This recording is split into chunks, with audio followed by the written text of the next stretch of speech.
It's been a while since I made a video, and there's been a lot of changes around here. Got my 29s. They finally came in.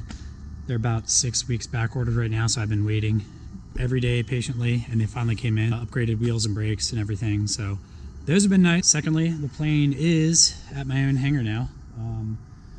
Bought a new house, has a hangar, and we're still moving in. There's a ton of boxes in there. We're not moved in yet, but maybe one day I'll do a tour. But right now, I'm gonna go fly. It's been getting dark at 2 in the afternoon now because it's freaking winter. So I'm gonna go fly. We'll have about an hour left, and yeah, we'll see how it goes.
thanks for riding along. It was short and sweet today. Just went to a couple places and got out before the weather moves in. But hopefully I'll have another video with more about the new tires, and maybe I'll start working on the new engine here soon. So until next time, we'll see you.